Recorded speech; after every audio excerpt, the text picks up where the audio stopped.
The scaffolding creeps higher. Winter morning, 1893. On a plateau in the Blue Ridge Mountains, stone rises course by course. Italian masons chip limestone with hammers that ring like bells across the valley, their breath clouds in the cold air. Below them, American carpenters wrestle oak beams the size of trees. Deeper still, in trenches cut into red clay, laborers shovel coal for boilers not yet installed. The house is already larger than anything North Carolina has ever seen, and it is nowhere near finished. 70 miles away in London, another kind of work is underway. Buckingham Palace hums with servants. Windsor Castle stands guard over the Thames. Balmoral waits in the Scottish Highlands. The British royal family owns more palaces than they can possibly inhabit. Vast stone monuments to empire and inheritance filled with art, history, and the weight of centuries. But empires crack, fortunes shift, and palaces, no matter how grand, cannot stand without constant money, constant labor, constant will. Some become museums. Some rot quietly behind gates. Some are sold to oligarchs or transformed into hotels where tourists sleep in rooms once reserved for kings. This is the story of what happens when the money stops, when the family dies out or walks away, when a palace built to last forever reveals itself as temporary after all. This is the dark story of the royal family's abandoned palaces. Stand at the gates of a palace and look up. Stone, glass, iron, power made visible. These buildings were not designed for comfort, they were designed to overwhelm, to announce that the people inside were different, chosen, untouchable. But here is what the architecture does not tell you. Every palace is a machine. It demands fuel, staff, maintenance, money in steady, unbroken streams. Remove any one of those elements and the machine begins to fail. Stone cracks, roofs leak, gardens turn to wilderness. Within a generation, a palace can become a ruin. The British royal family has faced this reality for more than a century. They have owned dozens of properties, palaces, castles, hunting lodges, country estates. Some they inherited from monarchs who ruled when Britain commanded half the world. Some they built themselves in eras of staggering wealth. All of them carried the same burden. They cost far more to maintain than any single family, even a royal one, could realistically afford. The story of these palaces is not a simple tale of decline. It is a story about choices, what to keep, what to abandon, what to open to the public, what to sell. It is a story about changing economics, shifting politics, and the slow erosion of the social systems that once made these vast estates sustainable. It is a story about the people who built and maintained these places, whose labor kept the fantasy alive, and whose names were rarely recorded. This is not the story the tour guides tell.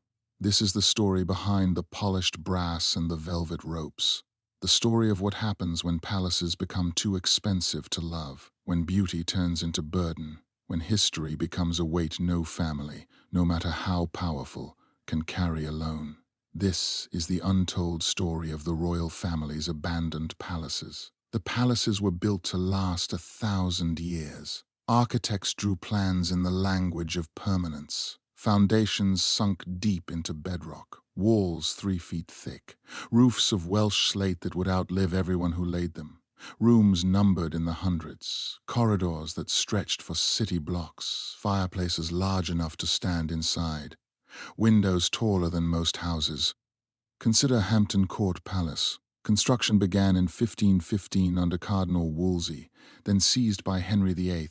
The structure sprawls across 7 acres, red brick, brought by barge up the Thames, limestone dressings carved by masons working from scaffolding that rose 5 stories.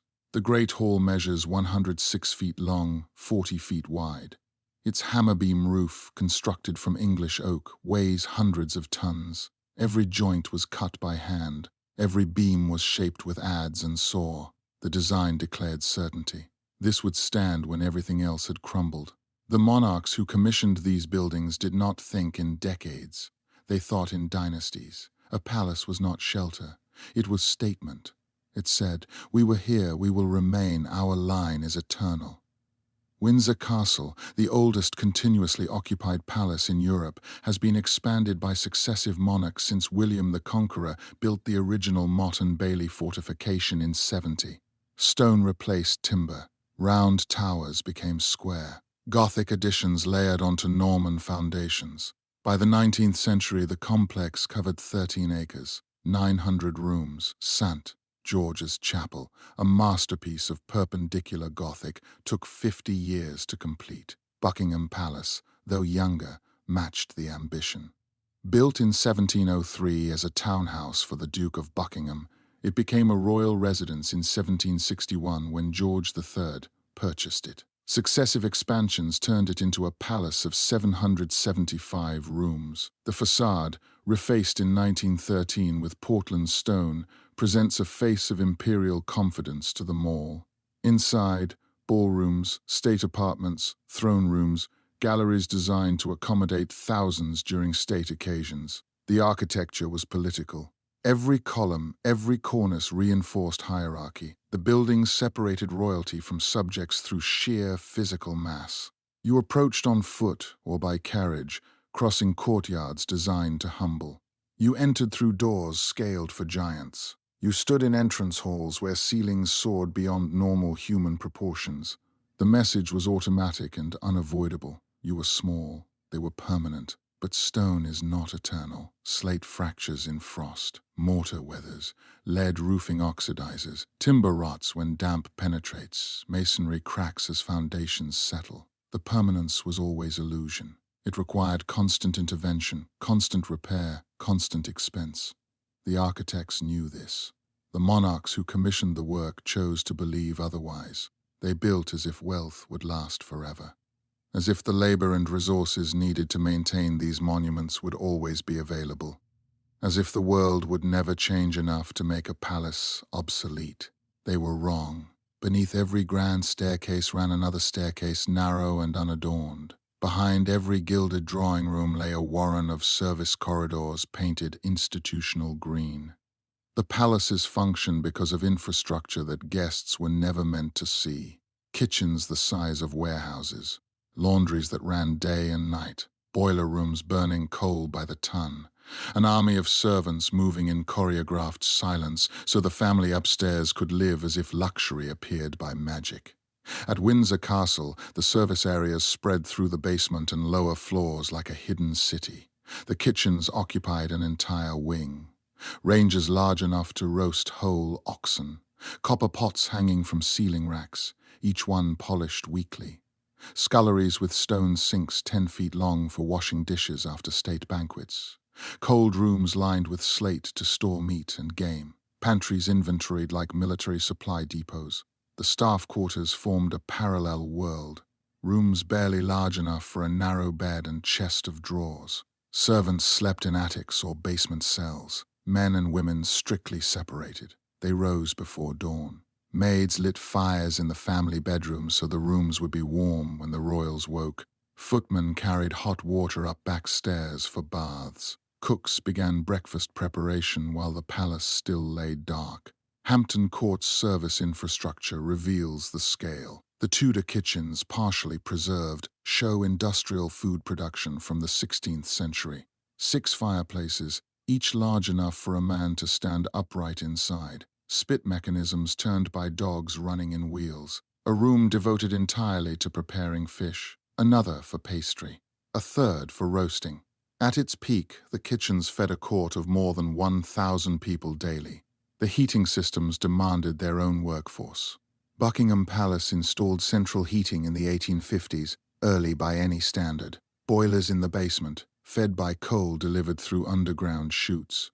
Miles of pipes threaded through walls and under floors.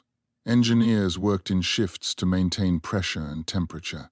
Coal deliveries arrived weekly by the cartload. The ash had to be removed, the boilers cleaned, the system monitored constantly. Laundries were equally demanding.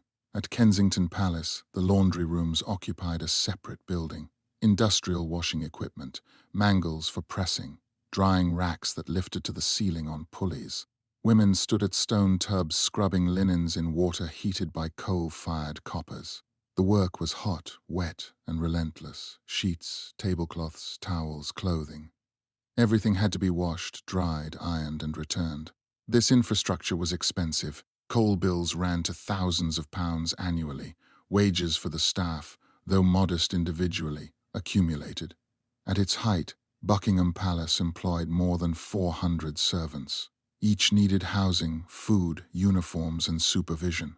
The household payroll exceeded the cost of maintaining the building itself, and all of this machinery had to remain invisible. Service stairs were hidden behind paneled doors. Corridors designed so staff could move without crossing paths with family or guests. Call buttons summoned servants who appeared silently and withdrew just as quietly. The entire system functioned on the premise that royalty should never witness the work required to sustain their comfort. The invisibility was part of the cost. By the early 20th century, the arithmetic was turning against the royal family. Operating costs climbed while income stagnated. Death duties, introduced in 1894 and raised repeatedly, began eating estates with every generational transfer. The First World War drained fortunes and killed the sons who would have inherited. Staff became expensive and harder to find as other opportunities opened. The machine that had run for centuries started to sputter. The numbers were stark. Maintaining Windsor Castle cost approximately £50,000 per year in the 1900s, equivalent to roughly £6 million today. Buckingham Palace required similar outlays. Smaller properties added their own burdens. Balmoral, Sandringham, Kensington Palace. Each demanded staff, fuel, repairs, and taxes. The total expenditure ran to hundreds of thousands of pounds annually. Royal income came from several sources. The civil list, a parliamentary allowance, covered official duties but not all properties. The Duchy of Lancaster and Duchy of Cornwall generated revenue from landholdings, but those funds were not unlimited. Private investments supplemented the budget. Together, these streams had once been adequate. By 1910, they were stretched dangerously thin. The 1894 Finance Act introduced death duties at progressive rates. Estates valued over £1 million faced taxes of 8%. Subsequent increases pushed rates higher. When a monarch died, the family owed taxes on property valuations that reflected decades of accumulated art, land, and buildings. Paying those duties often required selling assets or taking loans. Each transfer weakened the financial foundation. The First World War accelerated the pressure. Inflation eroded fixed incomes. Staff wages, which had remained stable for decades, began to rise as workers gained leverage and alternative employment. Servants who had once accepted minimal pay and long hours now demanded more. The supply of domestic labor shrank as young people moved to factories and offices where conditions were better and autonomy greater. Maintaining palaces in wartime became logistically difficult. Coal was rationed. Materials for repairs were scarce or diverted to military production. Some properties were repurposed. Parts of Windsor Castle became convalescent wards for wounded soldiers. Kensington Palace hosted offices and storage. The shift was temporary, but it exposed fragility. The palaces could not sustain themselves during crisis without outside support. After the war, the economy did not recover to pre-war stability. The British Empire remained vast, but cracks were showing. Colonial revenues declined. The pound weakened. The aristocracy, whose wealth had once seemed inexhaustible, began selling estates. Country houses across Britain were abandoned or demolished. The market was flooded with properties no one could afford to maintain. The royal family faced the same pressures, though less publicly. Internal discussions, preserved in archives, show concern about sustainability. Should properties be sold? Could staff be reduced without compromising function? Was it possible to open some palaces to generate revenue? The questions grew more urgent each year. The economic model that had supported these buildings for centuries, cheap labor, stable incomes, and unquestioned social hierarchy, was collapsing. The palaces had been designed for a world that no longer existed. Adapting to the new reality would require choices the family had never imagined making. The bills kept coming. The money to pay them did not. Some palaces emptied quietly. Osborne House on the Isle of Wight, Queen Victoria's beloved retreat, passed out of royal hands in 1902. The family could not afford to keep it. Clarence House sat vacant for years. Smaller properties, hunting lodges and country estates scattered across Scotland and England were sold or gifted away. Each departure followed the same pattern: rising costs, falling revenue, a family decision that sentiment could not override necessity. Osborne House was the first significant loss. Victoria and Albert had built it together in the 1840s, a private residence away from the formality of Windsor and Buckingham Palace. The design, inspired by Italian Renaissance villas, featured twin Belvedere towers and terraces overlooking the Solent. Albert supervised every detail. The family spent summers there. Victoria retreated to Osborne after Albert's death in 1861 and died there in 1901. Her children inherited the problem. The house was expensive to maintain and geographically isolated. Edward VII had no use for it. Within a year of Victoria's death, negotiations began. In 1902, the new king donated Osborne to the nation. The state apartments became a museum. Part of the estate was converted into a naval college. The family retained a private wing for occasional use, but effective control was surrendered. The decision was pragmatic. Osborne drained resources without serving current needs. Opening it to the public generated goodwill while eliminating a financial burden. The precedent was set. Palaces could be transferred when they became unsustainable. Other properties followed. Clarence House, built in the 1820s for the Duke of Clarence, later William IV, stood empty for long stretches in the early 20th century. It required staff and upkeep, even when unoccupied. The family debated selling it outright. Eventually it was retained but minimally maintained, rooms closed, heating reduced, a skeleton crew keeping the structure from total decay. Smaller estates were easier to release. Hunting lodges in Scotland, used perhaps a few weeks per year, were sold to private buyers or gifted to institutions. The revenue was modest but helpful. More importantly, each sale eliminated an ongoing expense. The properties were beautiful, historically significant, but they were also liabilities. The pattern revealed a truth the family preferred not to state publicly. They owned more than they could afford. The portfolio of palaces and estates had accumulated over centuries when wealth seemed infinite and staff plentiful. Now both were constrained. Choices had to be made. The abandonments were not dramatic. No public announcements, no ceremonies marking the end of royal occupation. Properties simply passed into other hands through quiet legal transfers. The family retained the palaces that mattered most, Buckingham, Windsor, and a few others, and let the rest go. For the staff who had worked at these places, the transitions were disruptive. Jobs disappeared. Families who had lived in estate housing for generations had to relocate. The institutional knowledge they carried, how to operate the quirks of each building, where leaks recurred, which systems needed special attention, left with them. New owners or managers started from scratch. The first abandonments established a framework. When a palace became too expensive, it could be transferred. Sentiment would be honored with words, but economics would govern decisions. The royal family was beginning to understand what the aristocracy had learned a generation earlier. Beauty does not pay for itself. History is heavy, and sometimes survival requires letting go. Kensington Palace never fully emptied, but whole sections fell into disuse. Wings closed, rooms locked, furniture covered with dust sheets. The state apartments, once the center of court life, became storage. It was not abandonment in the dramatic sense, but it was surrender to reality. The palace was too large for its remaining purpose. Maintaining unused space made no economic sense. So portions were left to wait, suspended between function and ruin, until someone decided what they should become. Kensington Palace sits in Kensington Gardens, west of Hyde Park. Originally a Jacobean mansion, it was purchased by William III in 1689 and expanded by Christopher Wren. Successive monarchs added wings and staterooms. By the 18th century, it functioned as a principal royal residence. George II was the last king to live there. After his death in 1760, the palace entered a long, ambiguous decline.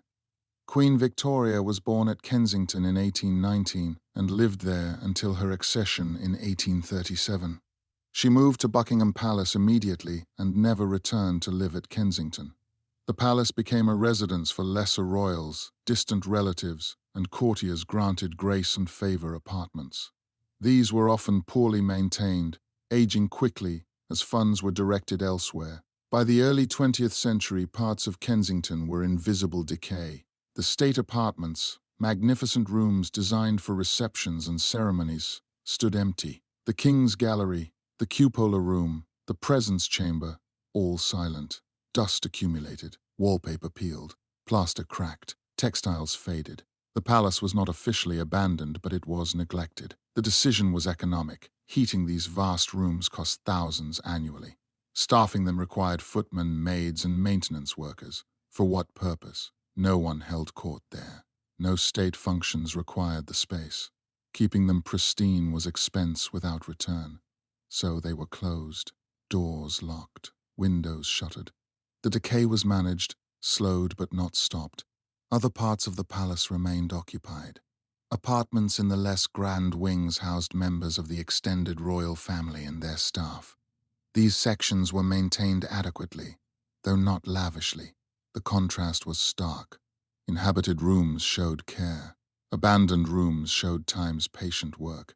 Photographs from the 1920s and 1930s capture the atmosphere. Empty rooms with furniture draped in white sheets, chandeliers wrapped in cloth, floors filmed with dust. Walls that had once gleamed with gilt now dulled and darkened. The palace had become a monument to itself, a shell of former function. The staff who remained worked in strange conditions. Caretakers walked through silent apartments, checking for leaks and verifying that windows stayed sealed. Their footsteps echoed in rooms that had once buzzed with conversation. The isolation was eerie. A palace is meant to be inhabited.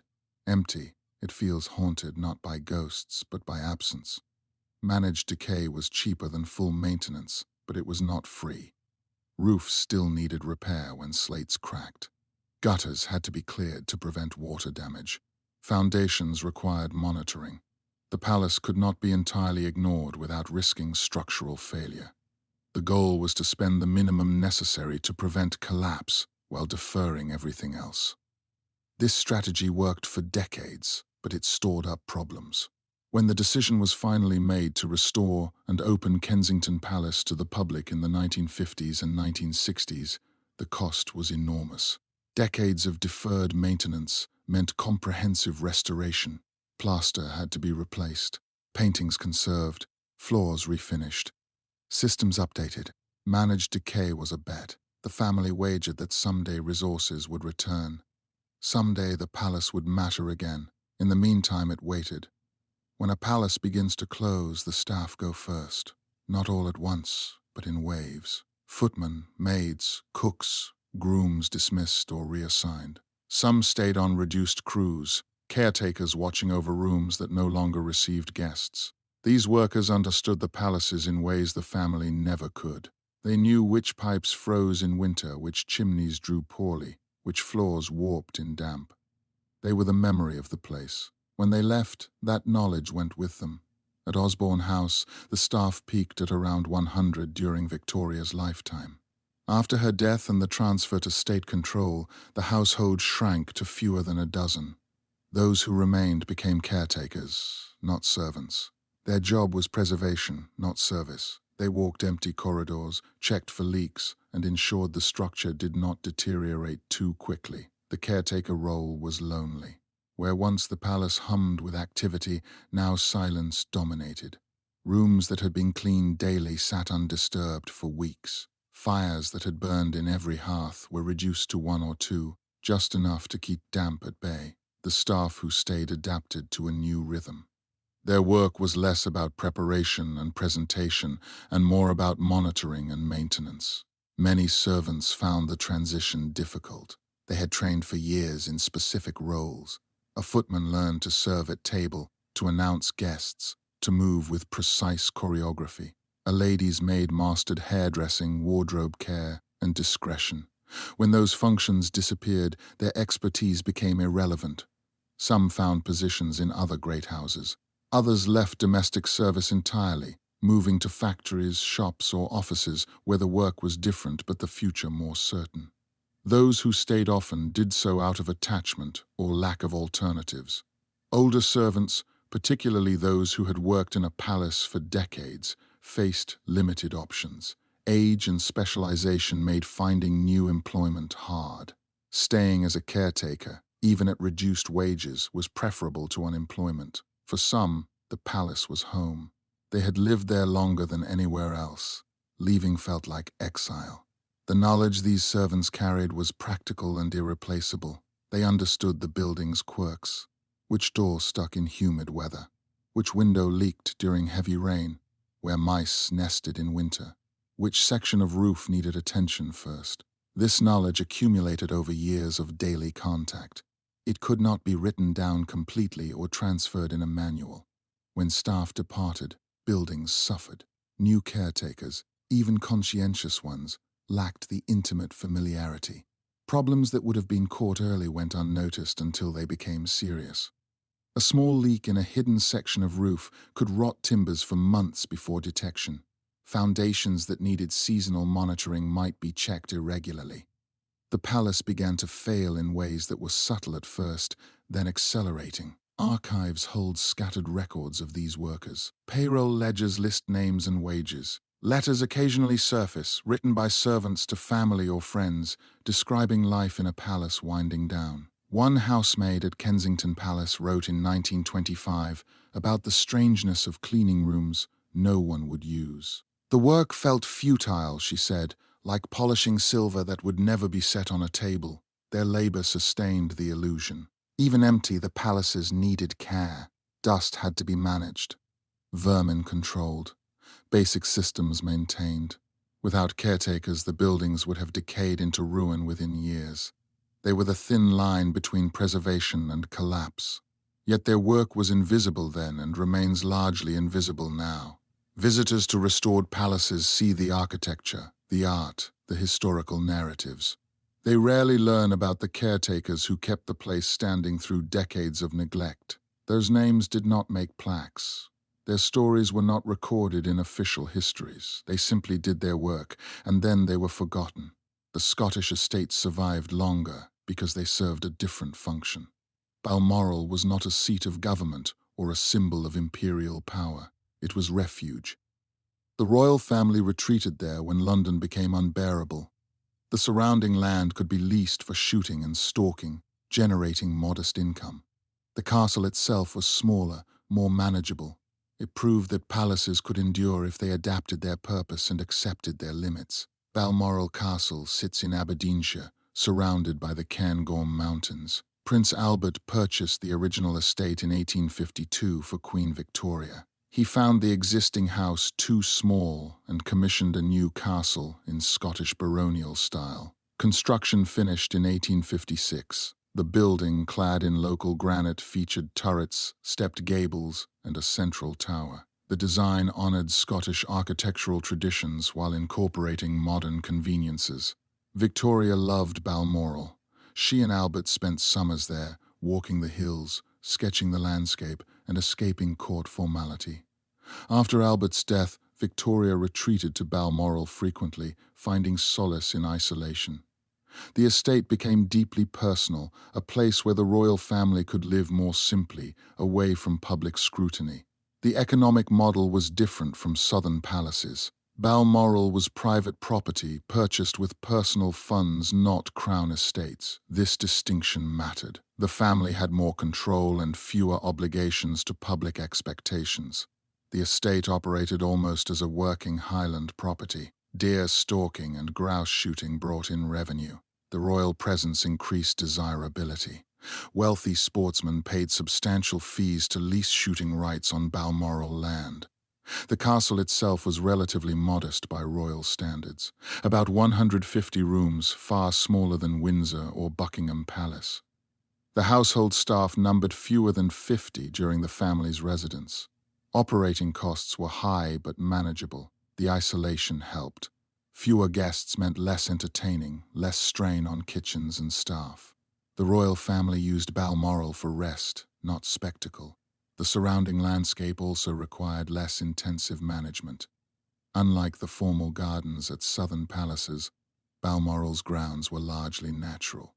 Moorland, forest, rivers. Maintenance meant gamekeeping and forestry, not armies of gardeners trimming hedges and planting seasonal beds. The labor was productive, tied to stalking and timber, not purely ornamental. This model proved sustainable. Through the financial pressures of the 20th century, Balmoral remained in royal hands. It did not require bailouts or transfers to the state.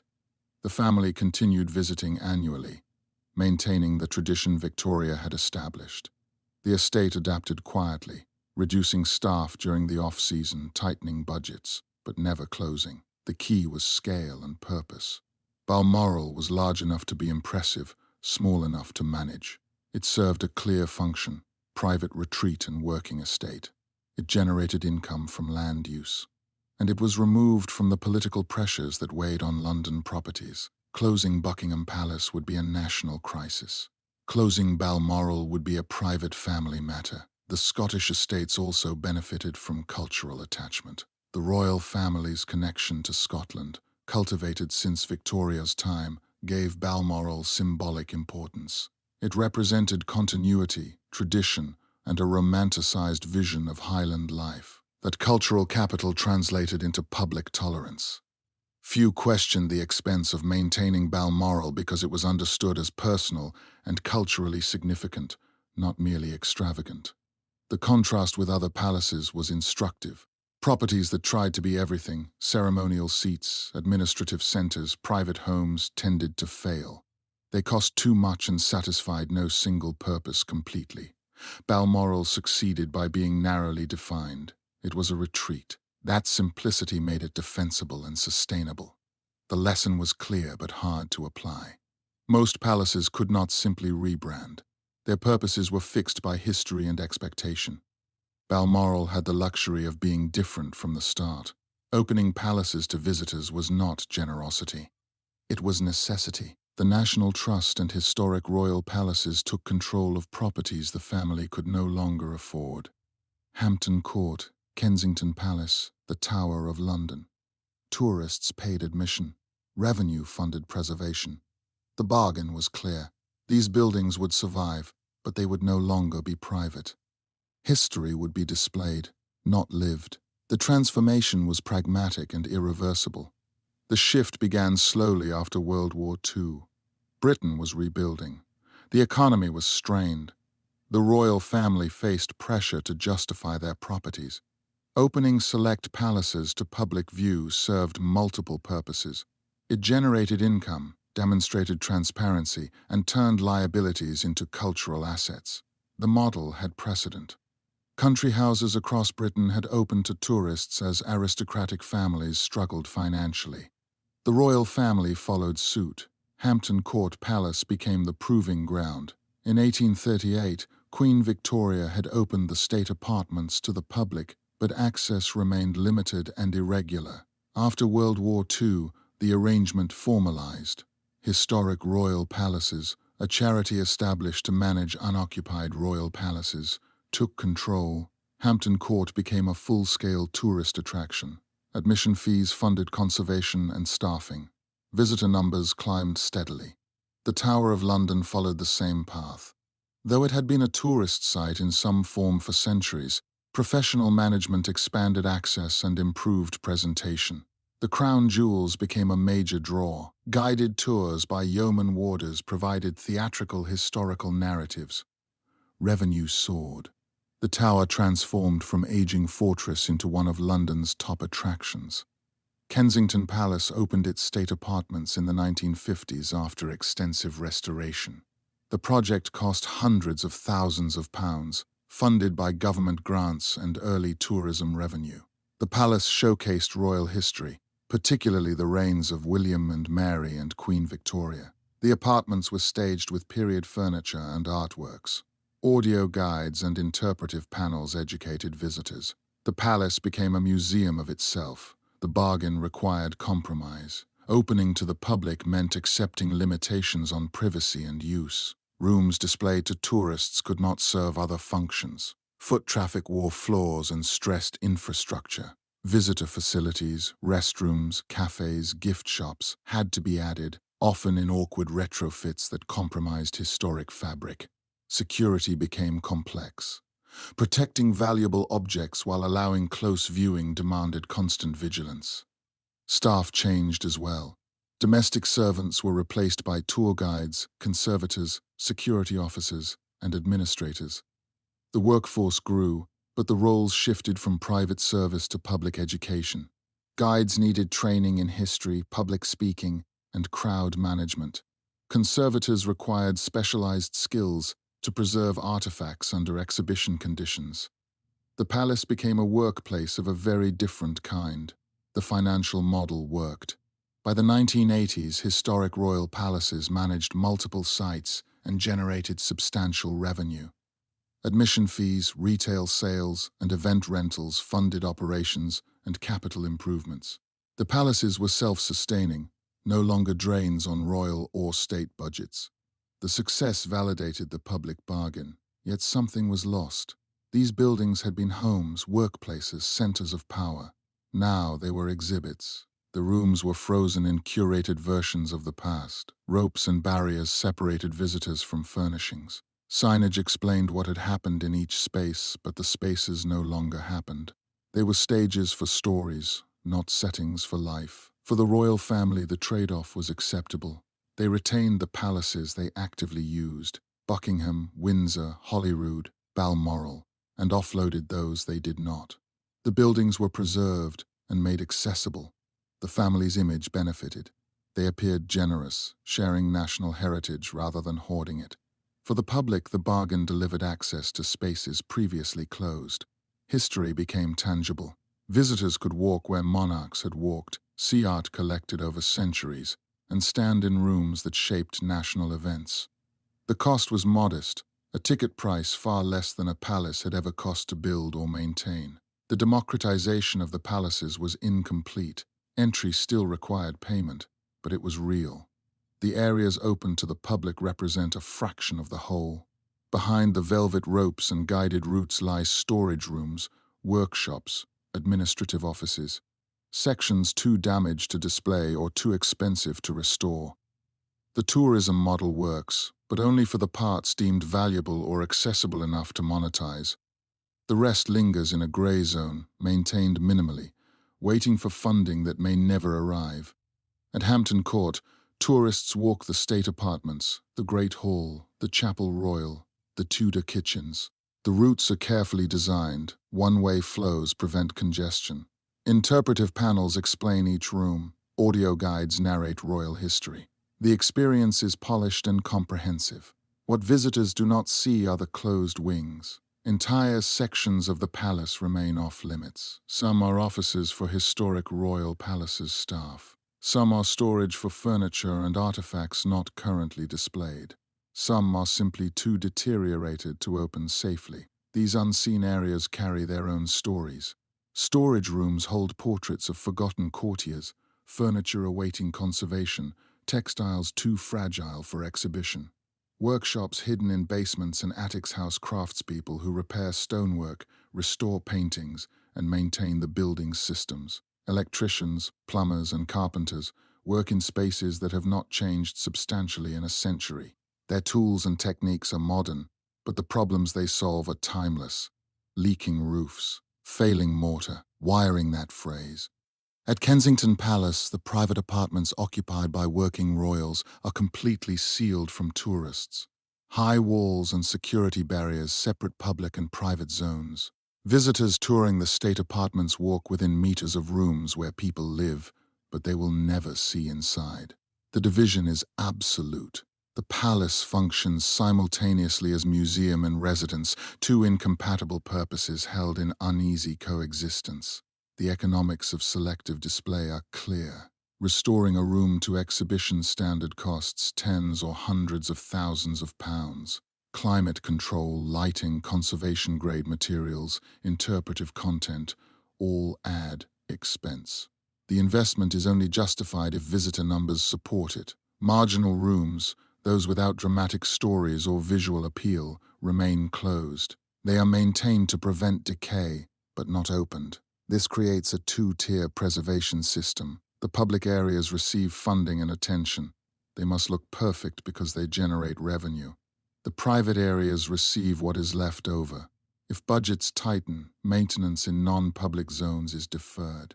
Over time, this imbalance widens the gap. Public rooms improve while hidden rooms slowly decline. The archives illustrate the problem. Hampton Court's Records Department holds thousands of documents, maps, drawings, and photographs. The collection is invaluable for historians, but the storage conditions are marginal. Climate control is basic. Space is limited. Funding for proper archival facilities competes with funding for visitor amenities. The archives are not on the tour route, so they rank lower in budget priorities. Even in public areas, conservation is selective. Not every painting can be restored. Not every tapestry can be cleaned. Conservators prioritize based on condition, significance, and visibility.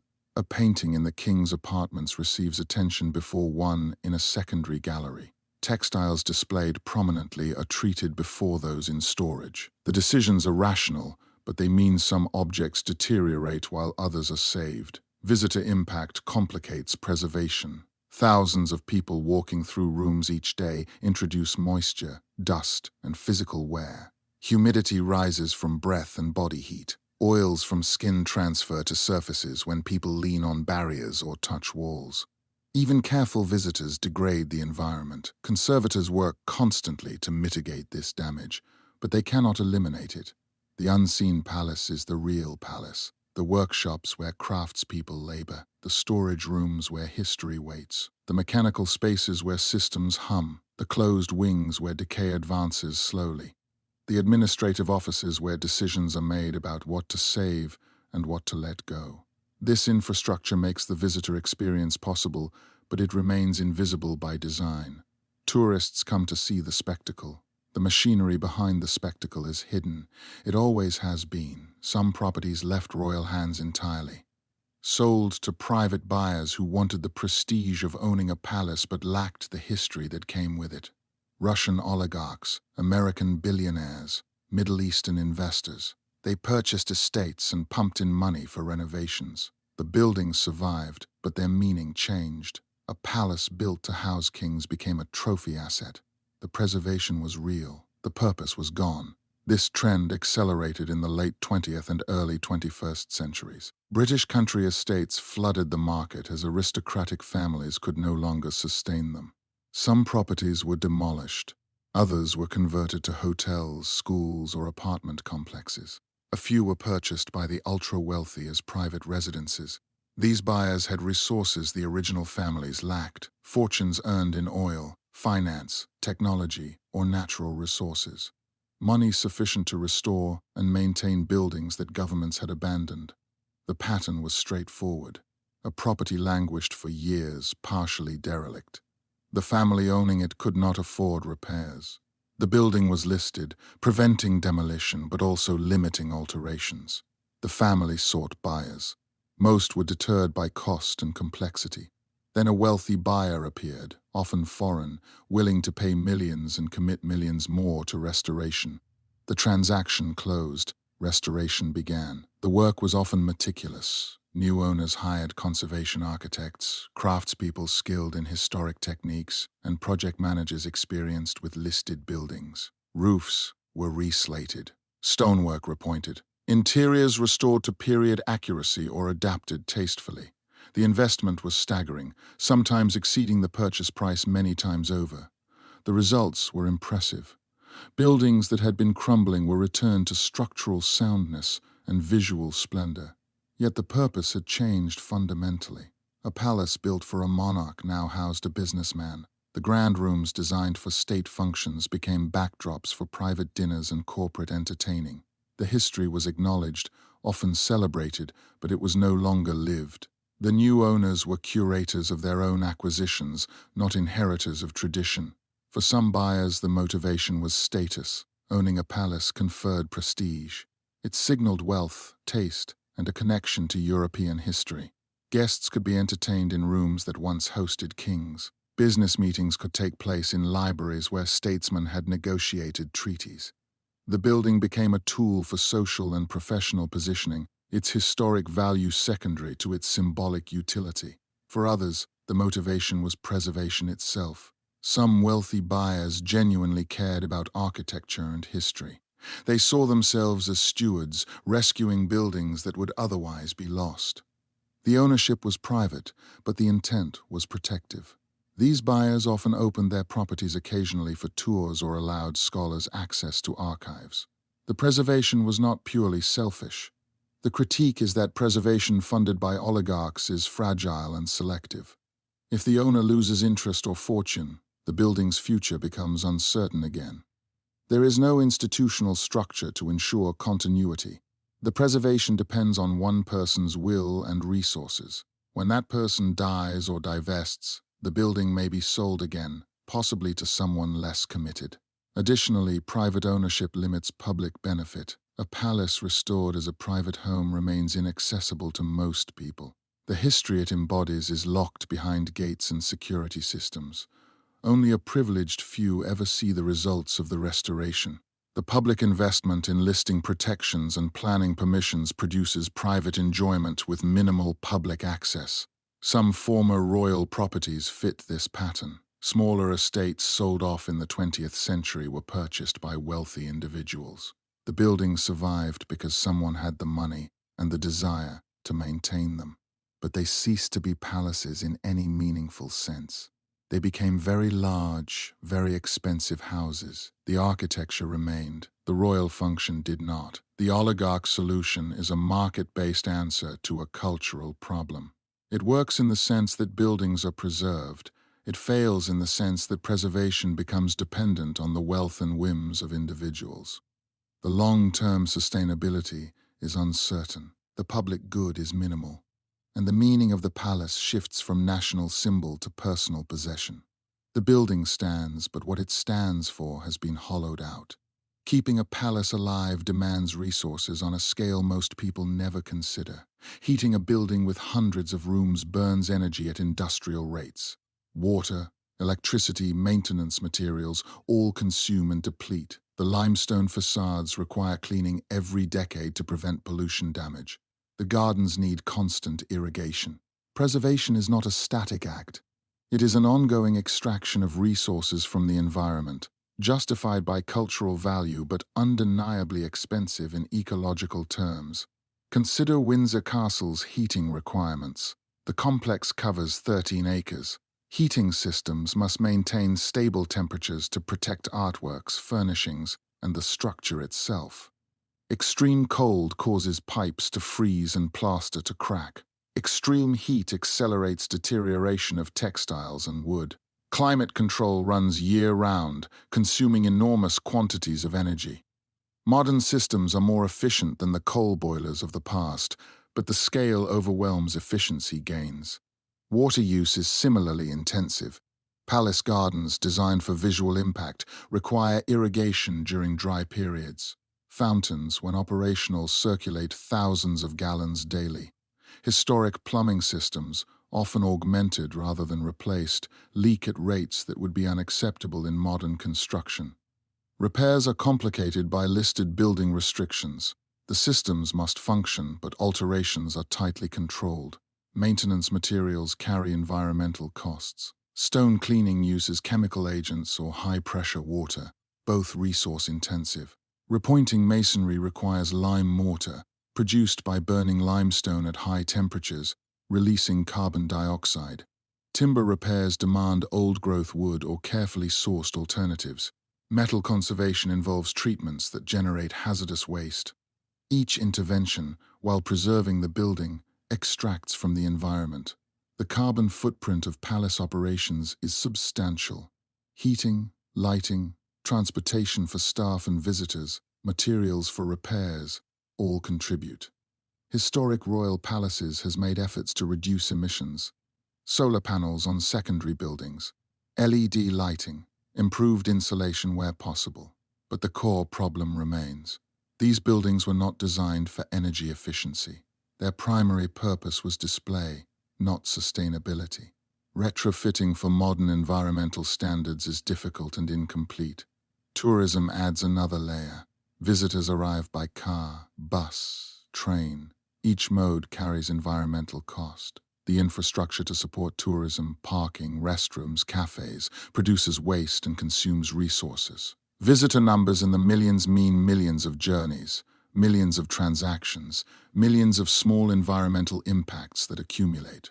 Gardens present a particular challenge. Historic landscapes are maintained to reflect their original design. That often means non-native species, high water use, and intensive labor with powered equipment. Ecological sustainability conflicts with historical authenticity. A garden returned to native plants would be more sustainable, but would no longer represent the historic landscape. The choice is between environmental responsibility and historical fidelity. Most palaces choose history. The preservation ethic itself is inherently conservative. It prioritizes maintaining the past over adapting for the future. This is not criticism, but observation. Preservation assumes the building's cultural value justifies ongoing resource consumption. That assumption is defensible, but it is not environmentally neutral. Every year a palace operates is a year of energy use, water consumption, and material extraction that could theoretically be avoided if the building were allowed to decay or repurposed radically. Some argue that adaptive reuse is more sustainable than strict preservation. Converting a palace into apartments, offices, or a school would allow modernization. Insulation could be improved, systems upgraded. The building would remain in use but consume fewer resources per square foot. Preservation purists reject this approach.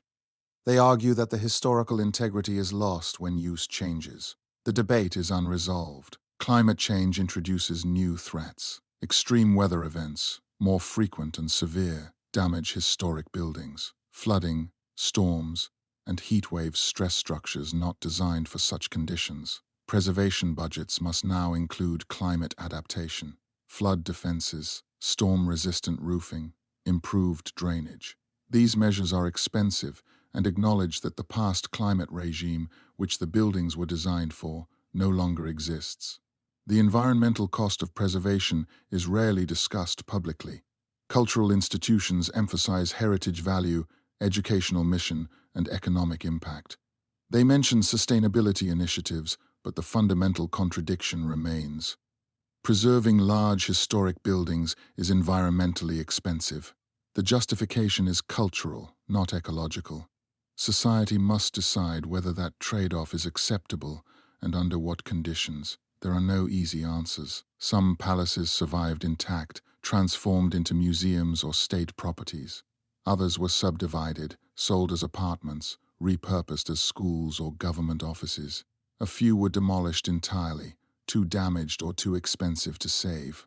What remains is a selective archive. The buildings deemed most important or most beautiful were preserved. The rest vanished. History is always edited. The question is who does the editing and what criteria they use. Hampton Court, Kensington Palace, the Tower of London, these are the survivors. They exist because they were architecturally significant, historically important, and located where tourism could sustain them. Their preservation was not inevitable. It resulted from deliberate decisions, funding allocated, institutions created, and public interest cultivated. They represent the best-case outcomes. Other properties were less fortunate. Smaller royal residences, hunting lodges, and secondary estates were sold or demolished. Buildings that served important functions in their time, but lacked the grandeur or associations to justify preservation. The names are largely forgotten. The structures are gone. Photographs and architectural drawings remain in archives, evidence of what once stood. Some losses were casualties of war. German bombing during World War II destroyed parts of Buckingham Palace and damaged other properties. These were rebuilt, but original fabric was lost. Other losses came from deliberate demolition. Buildings judged obsolete or too costly to maintain were torn down. The materials were salvaged or discarded, the sites repurposed or sold. The selective survival creates a distorted historical record. Visitors to the surviving palaces see the pinnacle of royal architecture. They see wealth, power, and artistry at its peak. They do not see the ordinary, the modest, the functional buildings that supported the grand ones. The servants' quarters, the stables, the workshops. These were often demolished first. They lacked the aesthetic or historical value that protected the main structures.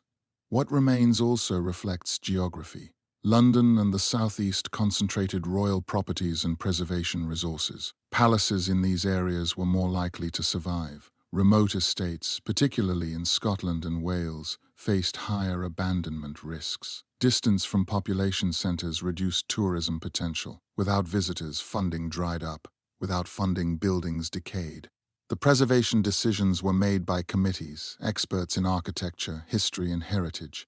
Their criteria were professional but not neutral. They valued certain architectural styles over others, certain historical periods more than some, and certain narratives above different ones. The palaces that survived are those that fit established canons of importance. Outliers were less protected. Class bias shaped preservation too. Royal and aristocratic buildings received more attention than vernacular architecture. A palace was worth saving. A farmhouse, even one with equivalent historical value, was not. The preservation movement prioritized elite structures, reflecting the social hierarchies it ostensibly documented. This bias is well documented and still debated. What is lost is not only buildings but context. A palace made sense within a network of supporting structures. The main house, the stables, the dairies, the laundries, the lodges. Together they formed a functional whole. Preserving only the centerpiece while demolishing the support structures removes context. The palace becomes an isolated monument, impressive but disconnected from the systems that made it work. The gardens often suffered too. Maintaining historic landscapes is expensive. When budgets tightened, gardens were simplified or abandoned. Formal parterres became lawns. Water features were drained. Exotic plantings died and were replaced with hardier, cheaper species. The surviving gardens are often shadows of their original designs, maintained at levels affordable rather than authentic. Archives and collections faced similar pressures. Documents, artworks, and furnishings were dispersed during financial crises. Some were sold to cover debts. Some were donated to museums. Some disappeared into private collections. The surviving palaces often hold only fragments of their original contents. The rest, scattered, traceable only through provenance records and auction catalogues. What remains is valuable but incomplete. The palaces open to the public are magnificent, but they are also survivors of a selection process that favored the exceptional over the representative. They teach us about royal life at its most elaborate. They tell us less about the daily realities, the ordinary spaces, the less glamorous functions. History is always partial, and the palaces are no exception. We preserve what we value. What we value reveals as much about us as about the past.